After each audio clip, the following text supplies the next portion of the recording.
Welcome to the Real Estate Guys radio program. I'm your host, Robert Helms. Lots of different ways to invest in real estate. Today, we're going to talk about an interesting niche, and our guest host has some history in that. That's student housing. Where are the opportunities? Where are the pitfalls? Today on the Real Estate Guys radio program.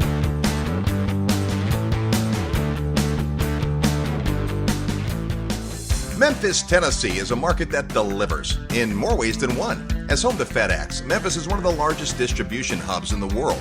That means working class jobs. No wonder Memphis is one of the best cash flow real estate markets in America. And the guy in Memphis who can deliver great, affordable cash flow turnkey properties is Terry Kerr at Mid-South Home Buyers. Contact Terry through the resource section at realestateguysradio.com. And be sure to order Terry's tips for turnkey rental property investing. It's free. Just send your request to turnkey at realestateguysradio.com. That's turnkey at realestateguysradio.com. Welcome to the Real Estate Guys radio program. I'm your almost fully recovered host, Robert Helms. We took a week off last week because we were on the 14th Annual Investor Summit at Sea, and I, as usual, lost my voice. Next week on the program, you're going to hear a great show we recorded in the middle of the ocean. But for this week, sitting in for our co-host, Russell Gray, it's the Godfather of Real Estate, Bob Helms. Hey, great to be here. What an amazing trip the summit was. It was phenomenal. You know, every year we wonder how can we top the event, and last year was such an amazing year. We thought, well, what are we possibly going to do? And this year, miraculously as always, totally amazing event. Our very first day, our panel on the future of money and banking with G. Edward Griffin, author of The Creature from Jekyll Island. The amazing Peter Schiff, author of Crash Proof. Patrick Donahoe from Paradigm Life. Robert Kiyosaki, author of Rich Dad, Poor Dad. Anthem Blanchard, of course, an expert in gold and all things money. And the producer of the New Orleans Investment Conference, Brian London, joined us. Plus, unbeknownst to any of the summiteers, a very awesome surprise appearance by Simon Black, an incredible panel. The next morning, we talked about gold and had Anthem and Brian, as well as Mr. Kiyosaki, and Jim Rickards, the author of Currency Wars and the Death of Money, showed up via FaceTime. An amazing event in the first 2 days, and it only got better from there. Was a powerhouse. I sat there looking at these guys thinking, not only are they experts, but several of them, first of all, they're all authors and historians. So it wasn't just a quick, shallow look at today's money. It was the history of currency, money, value, investment. Crazy good stuff. You'll hear more about it in the coming weeks because we've done a lot of recording on the summit, and my voice is almost back. This week, as we prepare all that for you, though, we thought we'd take a little diversion and talk about a unique aspect of real estate investing, and that's student housing. Student housing is lucrative in the right markets and a nightmare in other markets, and yet, as folks are looking for yield, as we're looking for durability in rents, this is certainly one of the things to consider. And I remember one of the very first properties I was involved with was a property you owned a block from a major university. Yes, indeed. And that was a property that we hadn't intended to buy, but the opportunity popped up. In other words, we didn't start by saying, oh, we can't wait to get into student housing. We were simply looking for properties that would cash flow well. This particular property was a 50-unit apartment building, one block from San Jose State University. And it was kind of beat up and chewed up, a Class C property, as often is the case. We kept that property for a long time, over 25 years, improving it significantly. And of course, learned a lot of things about the student housing market by operating it. Of course, one of the things right off the bat is the fact that students have a limited lifetime. They're only students for a period of time. So you hear stories of the folks who own investment property where the same tenant's been for 20 years. Ironically, you had a tenant in that building who was there more than 20 years, long past the days he was a student. But still, for the most part, students are short-lived. They're in there for 2, 3, 4 years. But let's talk about the durability of income. Anytime we look at investment real estate, and especially buy and hold property for cash flow, we're not concerned with the tenant in the building. We're concerned with who's the tenant that's going to replace them and the tenant that's going to replace them. So one of the things about student housing, if you choose your location wisely, you're going to have an endless supply of people interested in renting based on your proximity to the college or university. Yeah, and of course you have to be prepared to compete rent-wise in the market in a space. In other words, the rent has to be appropriate, has to be within budgets. The mixture of available housing at any specific university will vary quite a bit. Oftentimes, there are dormitories where college students can reside, but not always. Sometimes the only availability is commercial property. So it will depend upon the kind of university, the size of the university, and the curriculum. In other words, a junior college, which maybe has a 2-year span, is very different than a full institution that offers bachelor's, master's, and PhDs. Yeah, good point. And of course, you got to choose your markets wisely. Overall, the price of education, the cost of education is going up, and attendance in many areas is going down. So you need to choose wisely. There's other colleges and universities that are thriving. And so I want to pick the market just like I'd pick any other market. Where is there a demand? But back to the housing type. When you talk about a dormitory, that typically is university owned. Doesn't have to be. So one of the early opportunities for investors is there a way to come alongside a university and provide what is their dormitory housing? In several campuses I know of, there are private owners of what look like dormitories. In fact, just last week, there was an article about the CEO of a REIT, a real estate investment trust, that was focusing on student housing and ground up student housing. And in many cases, they were coming alongside the university to provide this housing. And their whole pitch was, listen, schools are already having a hard time meeting their economic needs. Why worry about having to come up with construction and all those funds and qualify for loans? We'll come in as a private industry. We'll build the housing and you'll point to us. So a dormitory might traditionally be owned by the university. That's not the only opportunity. But where else would you stay? The student might be a member of a fraternity or sorority, and typically that includes housing. And so when we're talking about the comps, and you talked about the rental rates, you can be competitive by looking at what are students paying in dorms. Now, dorms often include a meal plan of some kind, so you're going to have to take that into consideration. What are they paying to stay at a fraternity or sorority? Then there are certainly apartments and single-family homes that are available, and that's probably the largest opportunity for individual investors, but also rooming houses. A rooming house is an interesting type of real estate. It generally is not as liquid as other types of real estate because of its unique use. But picture a 3-story house with 12 or 14 bedrooms and 3 bathrooms. That's a unique use, but could be perfect for students. In fact, one of your properties I can distinctly remember was a property that lived a long, long life and kept changing use. Yeah, it was relatively near the university, meaning not 1 block away, but maybe 10 or 12 blocks away, but definitely within the traffic pattern. You could ride a bicycle there if you chose. Now, that property also was an old property. It was in a historical preservation district. It was a Victorian-style property, and it was over 100 years old. One of the interesting things about that kind of property compared to the brand new property that a REIT would be building is higher maintenance costs and some limitations in terms of what you could do to the property within that historical preservation district, some tougher and more detailed rules. In that particular property, let's talk about it for a minute. It had originally been about a 4,000 square foot single family home, 2-story home. When we bought it, it had been converted into a rooming house. It had 7 separate rooms. It had 2 bathrooms, 1 upstairs, 1 downstairs. That meant that its only use was as a rooming house. We decided to improve it and were able to make a conversion, flirting carefully with what was allowed in the city. What we did with it was refurbish the property to the extent that we could and added bathrooms. So each of the apartments ended up with its own bathroom and kitchen and was indeed an apartment. Interestingly enough, at its location, we had some students, but we had at least half of the tenants who were not students. And by the way, that is one of the things you see anytime you're near a campus is a mixture of tenants, perhaps. Well, that's also part of the decision made by the landlord, right? For a dormitory, you've got to be a student. Fraternity or sorority, generally that's going to be a student.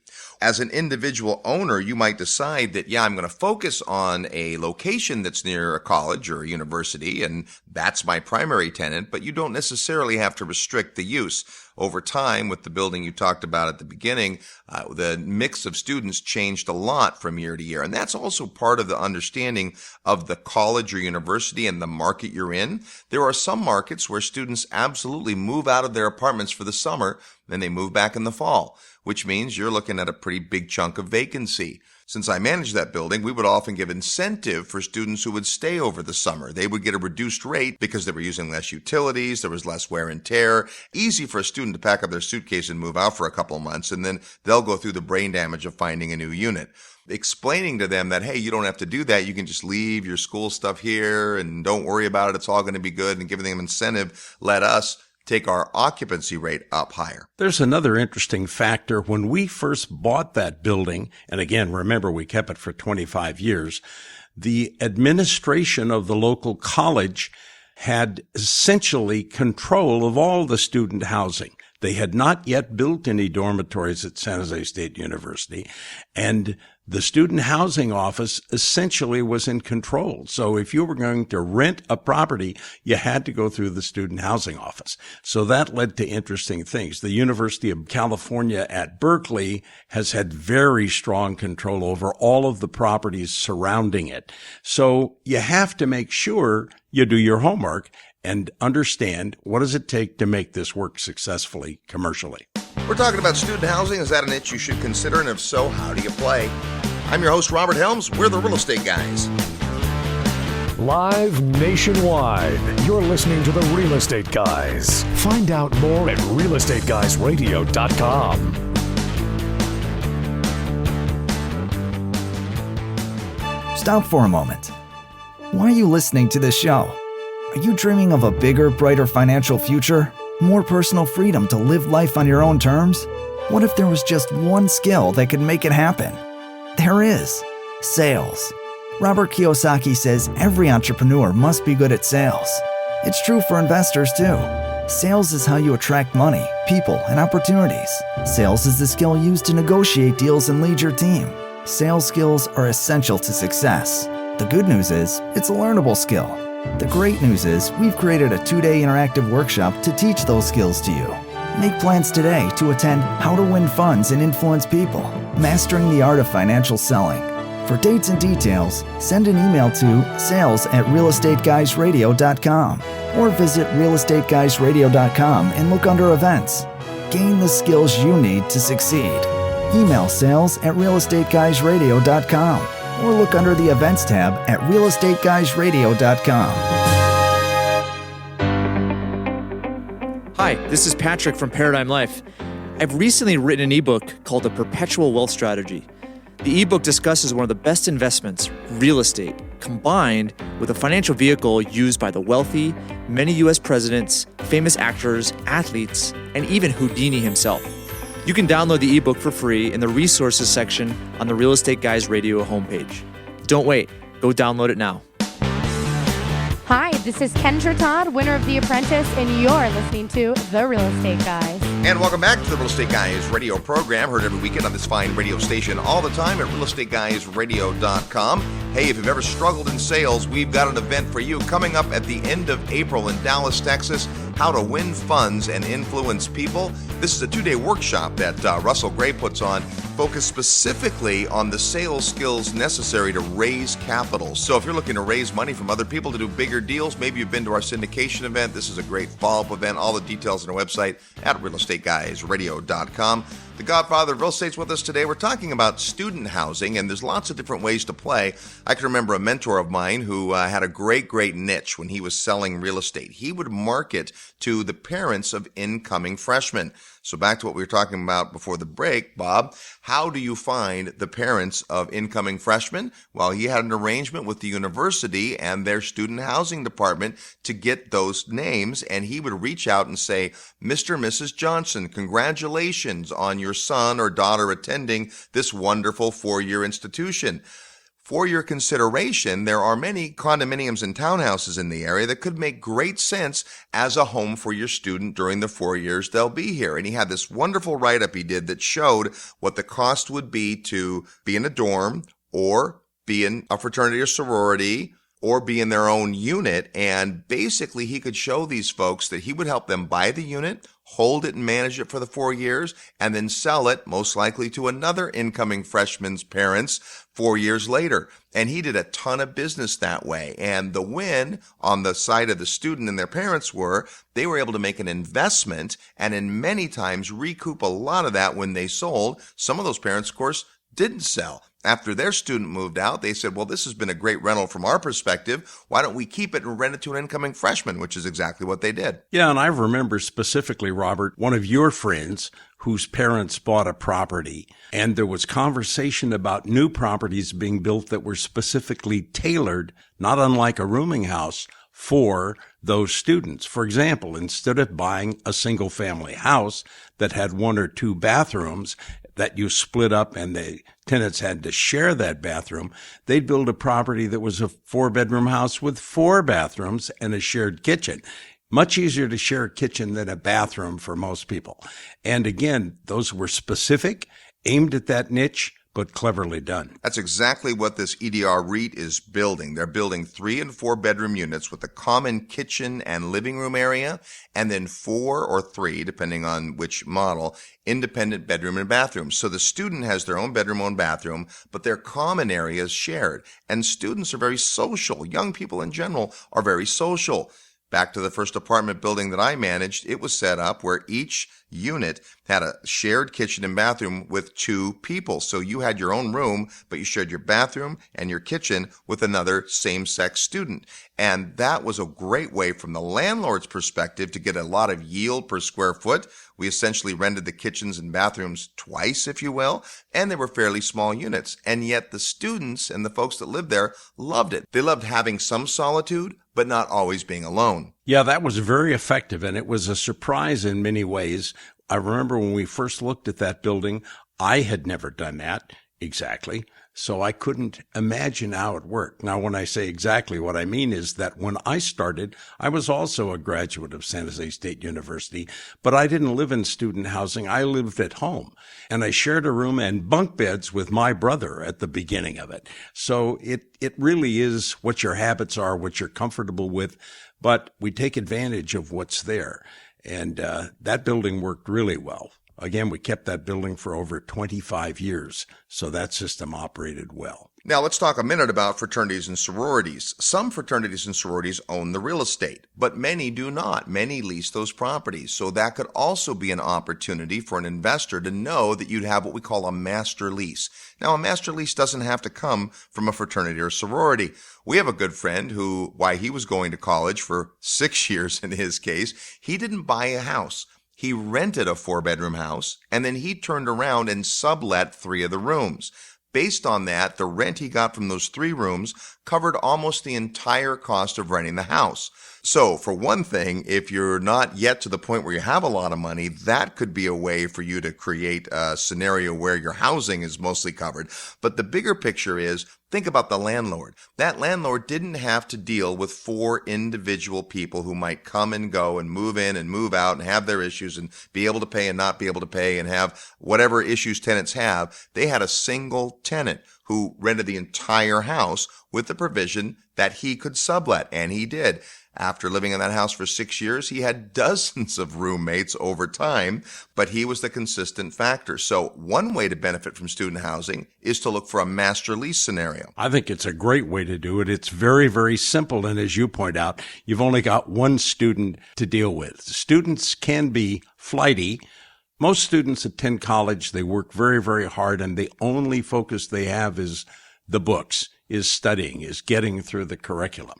But students are young people who have a lot of other activities. And managing students, Robert, what can I say? You managed students for years. What's your take on managing students? Well, I'll tell you, I have so many stories from property management, but we had this one poor gal. I mean, I remember her mom died twice.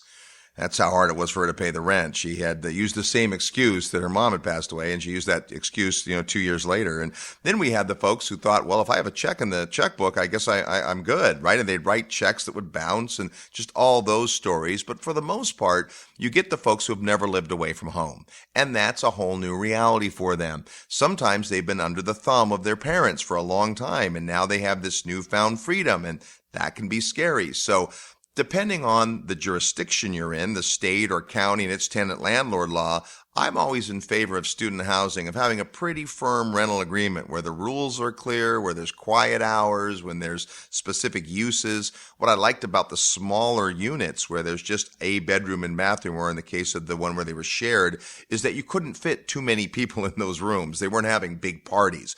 Now, again, one of the great things about student housing is who normally pays for it?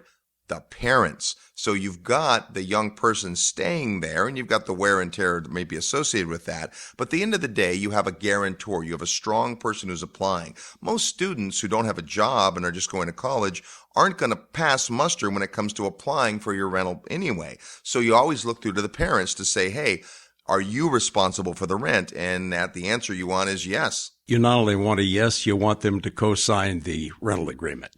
In general, it's part of the game of growing up. So you're going to expect that the kids are going to make some mistakes. It's going to be a big learning curve for them, but it's part of becoming a viable citizen. And it's really not that difficult as a landlord. You don't even have to manage it directly. If it's a larger property, you certainly can hire a property manager to do that for you. Or you can hire a resident manager, somebody who lives there and reports to you directly. It depends somewhat on your skills and your inclination, your time, your ability to do that. Well, before we're done, we'll talk about where there are some unique opportunities within student housing, because if you're thinking this might be a niche you're interested in, there's some cool ways to do it. Now, let's talk about one of the ways that people get into student housing almost de facto, and that is you buy a single-family house that's close to a college or a university, and you rent out the rooms. Quite possible to do that, to rent the rooms out individually and have those individual rental agreements. Well, why would you want the brain damage of that? Well, because it allows you to move as the market moves. You can change the rate.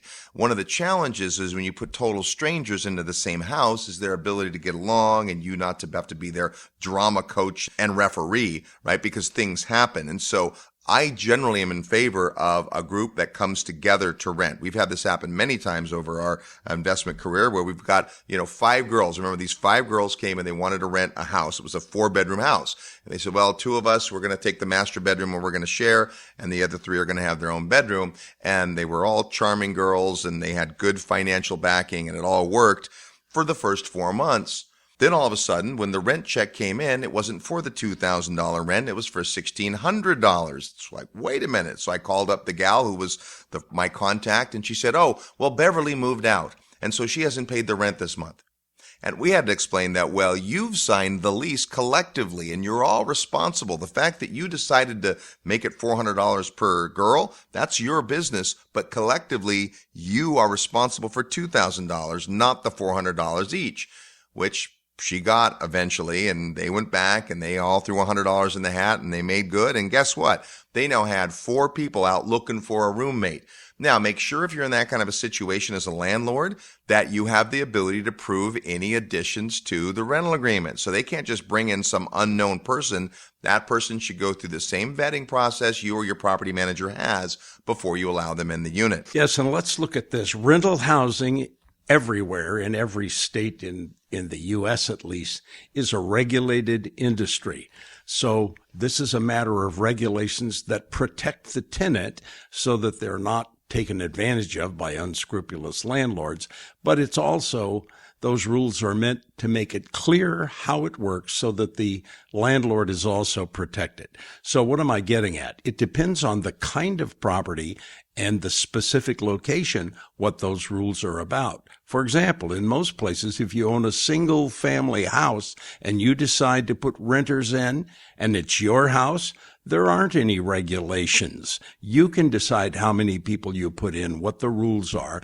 You can't do anything that's illegal, of course, and your agreements always need to be in writing. Always need to be in writing. However, there is a difference. If you're in a state like California or New York, you probably are subject to rent control. Now, rent control is an interesting game, and I'm never a big fan of it. However, I absolutely am in favor of people helping tenants who can't afford to live someplace.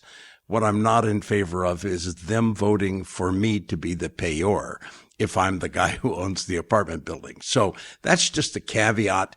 depending on where the properties you're looking at are, it's always a great idea to look at whether there is any form of rent control, and then you need to decide, can you abide by it? Now, it sounds like I'm condemning rent control, but the truth is we've owned properties, including that 50-unit building we talked about, that was in a rent control district. But you know what? It wasn't that onerous. It was an agreement that you could live with, and we did for over 25 years, and it worked just fine.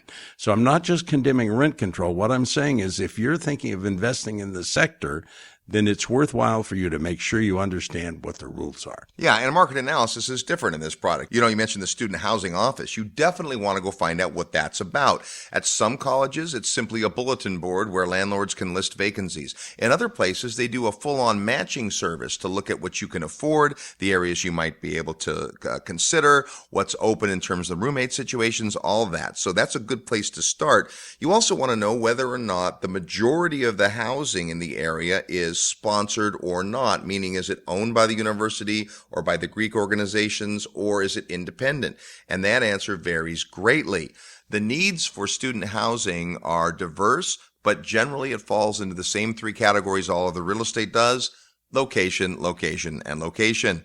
Good friend of ours has about 10 single-family houses that are a block from a university in the state of Texas, and he has held those properties for the last 20 years, and they have been absolute cash cows. In fact, the university has come to him on several occasions attempting to buy them from him because they own a lot of student housing in the area, and he simply and politely says no, and those have been great investments. But they're walking distance to campus. So as you're looking for a property, you want to understand the nuances of the student market and who's paying the bill. One of my favorite things about student housing is it generally is the parents, as we've talked about. And one of my least favorite things is that maybe these folks haven't lived well or lived with others in the same regard. And they're learning that and they're feeling their way around. When we come back, we'll talk about some of the specific niches and how you can get involved. And we'll play real estate trivia next. You're tuned to the Real Estate Guys radio program. I'm your host, Robert Helms. Real estate investment advice right in your mailbox. Sign up for the free Real Estate Guys newsletter at realestateguysradio.com. If you love real estate and have always wanted to own your own business, listen up. The Real Estate Guys and their panel of experts want to teach you how to go full-time fast in the real estate syndication business. These next few years may go down in history as one of the best times ever to acquire investment real estate. There are deals everywhere if you know where to look and how to assemble the resources. The Secrets of Successful Syndication seminar will show you how to make big money doing big deals from a team of experts that have syndicated projects totaling more than $1 billion. Don't wait for someone to give you a raise or create a job for you. Attend the Secrets of Successful Syndication and learn how to build a team, raise capital, find deals, and make full-time money in 6 months or less. Go to realestateguysradio.com and click on events. All the big players use syndication as a way to diversify risk, optimize profits, and earn big money. You can too. Go to realestateguysradio.com and click on events.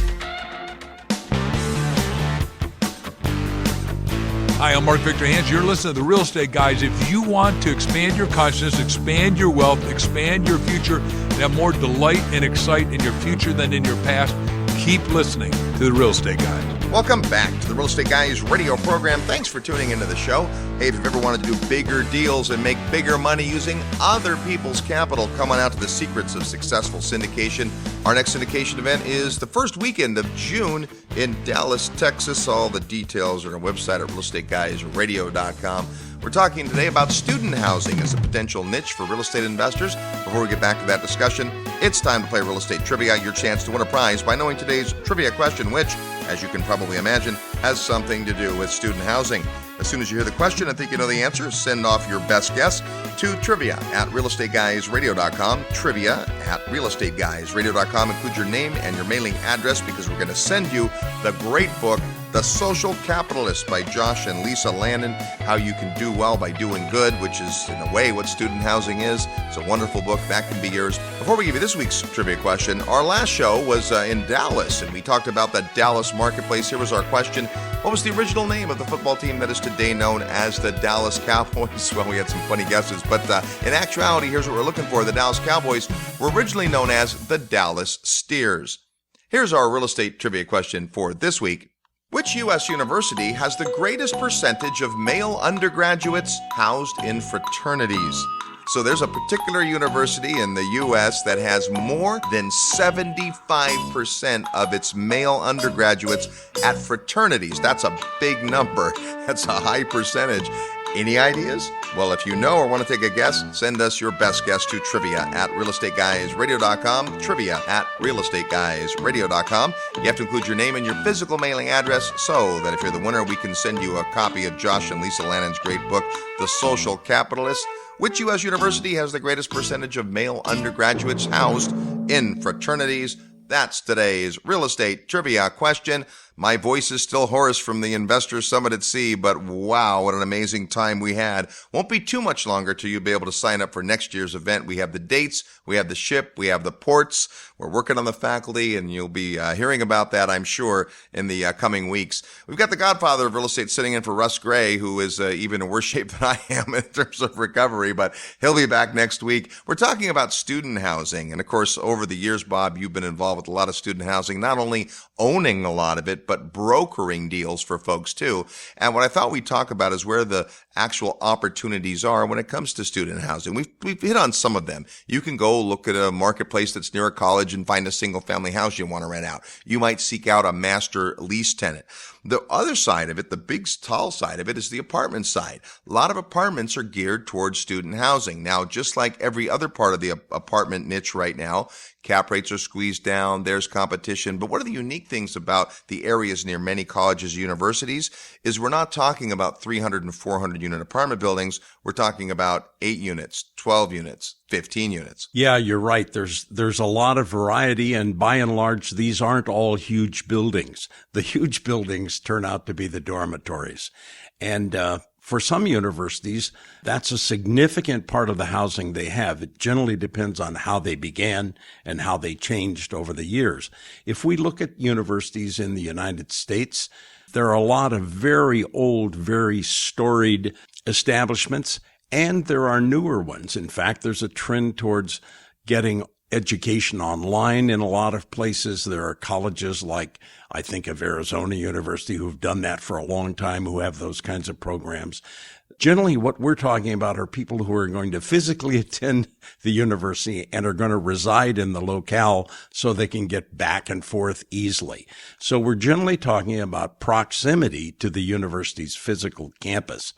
And once you've figured out, and that may take a while, by the way, to decide what kind of market you choose to be in. Once you've figured that out, now you've got to start digging down into what the available housing is and what do I want it to do for me. The first question we should ask as a real estate investor is, what do I want my real estate to do for me, period? Am I in this for a couple of years, or am I in this for probably a career? Is my plan specific in terms of when I'm in and out, or in fact, am I trying to build a lifelong portfolio that continues to grow, continues to provide a lifestyle and the income that I'd like to have? Well, that's an important point, because when it comes to student housing, kind of either way works. You could take over one of those rooming houses and do some of the conversion and add bathrooms and add some student amenities, which we haven't talked about, but we will, so that you make it more valuable to a buy and hold landlord. And you could just flip out of the property and make a profit. So you can be short term in this market. And because the tenancies tend to be more short term, right? Students don't always make the grade. They don't always stay at the same campus. They might move out after a certain period of time. Many single family home markets have 1 year and 2 year leases as kind of the standard. Many student housing buildings are month to month because that's just how they're set up. So you need to know that. But there is an opportunity short term. Long term, you want to look at the economic viability of the campus. With this whole idea of the change in education, do you expect there to be future demand for education? And there's a lot of great colleges where that absolutely is going to be the case. You just need to do that work. And then student amenities. So remember the building that you and your brother had, we had a big area downstairs that you converted into a study. It was a big unused space that became like a study hall, library, very attractive to students who were in these small apartments who could come down in this larger, big living room area. There were couches, there were tables. It was set up so you could sit and do homework or you could lounge around. There was a pool table down there at some point. So the kinds of things students are interested in are also going to dictate what you do with the real estate.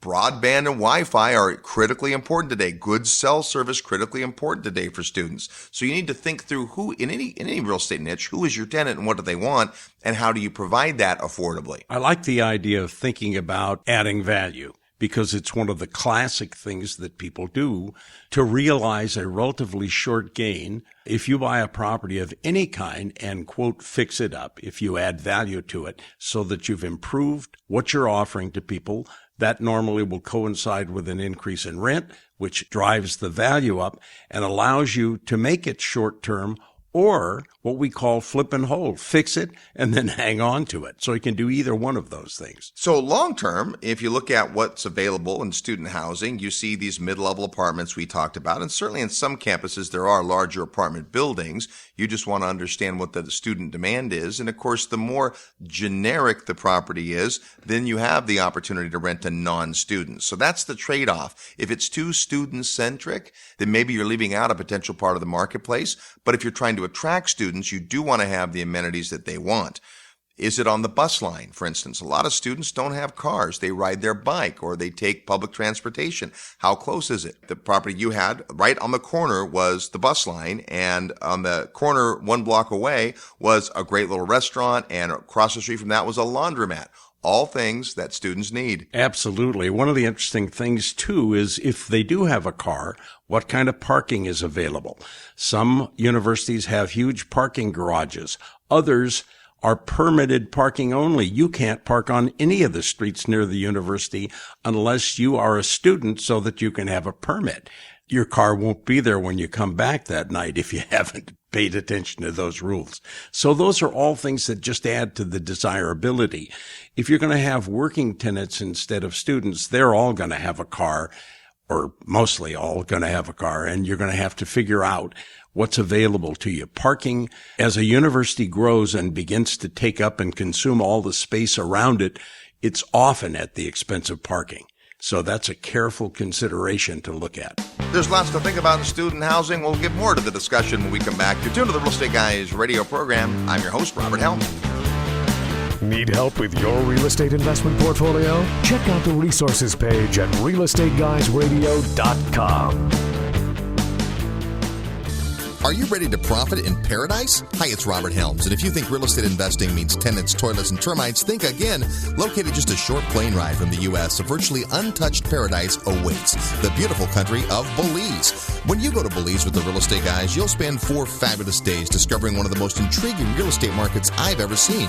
With its jungle rainforests, pristine beaches, and 81-degree turquoise water, Belize is one of the most beautiful places on earth. Plus, it's considered one of the top 7 tax havens in the world. Belize property is on the rise, and many experts think the best is yet to come. But don't just take my word for it. Come experience Belize firsthand at our upcoming investor field trip. When you join us, you'll discover the many reasons we love Belize, like tremendously undervalued beachfront land, super low taxes, ease of doing business, and so much more. Get the details at realestateguysradio.com. Just click on events. See paradise for yourself. Click events at realestateguysradio.com, and I'll see you in beautiful Belize. Hello, this is Dave Lendiger, co-founder of RE/MAX International. You're listening to The Real Estate Guys. And welcome back to the Real Estate Guys radio program. Thanks for tuning into the show. Tell a friend about the Real Estate Guys. We look at all types of real estate investing, and this week we're talking specifically about residential investing in student housing, students that live in your property and pay you rent. And student housing is an interesting niche. There's an article that came out a few months back that says, student housing stats, demographic and economic trends point to a continued growth in this niche sector. And it goes on to talk about how the campus dormitories and apartments in town often will help each other in terms of their rents. Because the dorms tend to have a higher price tag because of the inclusion of food and beverage, college kids know how to eat cheap. Sometimes they do that analysis and decide, no, I'd rather be in an apartment and buy Top Ramen and Bisquick than, have the meals that are made by the dorm. And students today are often on the go. They have a lot going on. There's a lot that they're involved with. And so they're going to make their housing decisions, usually along with their parents, based on this whole value proposition. Now, just like in apartments where we look at A class, B class, C class, and the renters for those various types have different amounts they can afford, it's the same in student housing. Not every student is broke. We often talk on the show about how do we market to the affluent Well, there's a lot of ways to market to the affluent, and many colleges are designed for the children of affluent parents. Yeah, here we're generally talking about amenities like anything else that you rent. What do I get for my money and what's there? For example, if we've got a minimal apartment and a student is going to live there and they've got a kitchen privilege or a kitchen, what kind of tools and equipment do you have for them? Do you have a hot plate? Do you have a full stove? Do you have a microwave? Do you have a refrigerator with a freezer section? In other words, just for food alone, we're not talking about anything else, what's provided? Do you have built-in television and Wi-Fi, or is that something the student's responsible for? You can see pretty quickly that if amenities are the game, the more I provide, the more I'm likely able to get for it, and it's just an economic trade-off of what makes the most sense. You know, in this article, Byron Moger, the author, says parents who went to college 30 years ago may now be surprised to find modern off-campus student housing that offers everything from tanning salons to spas, retail shops, and 24-hour fitness centers. Each project seems to add a new amenity to attract student tenants. So the idea that there might be laundry in the building that was available, right? I mean, think about the coin-operated laundry machines that you had. That was a great source of income as a landlord, and there are ancillary services you can offer to students that can also be profitable. It's possible that rather than include the Wi-Fi, you may do that. You may put in a great Wi-Fi system, but students need good Wi-Fi. Maybe that becomes a subscription service. There's all kinds of things that you can do, but it starts with what's the need of your tenant. Well, when you think about something like a gym or some kind of a workout facility, that's typically available only in Class A apartments. You're not going to find that just everywhere. If you look at the parallel here, if you're going to have exceptional facilities, you're talking about being in the top end of what's offered in the marketplace. You know, I think one of the opportunities today is this whole ground-up construction, and that's a lot, right? For most investors, they want to buy something that exists. It wants to be pretty easy, pretty turnkey. But if you're at that next level, if you're looking at, hey, I want to go raise money to do a project, specific student-built off-campus housing can be great because of the unique nature of these buildings, where you're building a higher density, therefore your rent per square foot is much higher. Think about that for a minute. Your rent per square foot is much higher. The cost to build isn't necessarily higher, but the rent per square foot is higher. It's exactly why these $200 million REITs are in this business. And there's a lot of antiquated, old, dilapidated student housing around. So there could be a huge opportunity in that regard. In a couple of weeks, you're going to meet a gal who came on the Investor Summit, and her niche is really unique. She and her husband invest in the UK in properties that are essentially student housing, except not for students. Their demographic is the student who graduated last year or the year before. So they like the social nature of being together. They're single. And so they've got these units that are 4, 5, 6 bedrooms with this shared community area. And they seek out and retrofit units. The next level of evolution from that is to design and build something. You've heard Gene Garino on our show talk about senior housing. It's not that much different.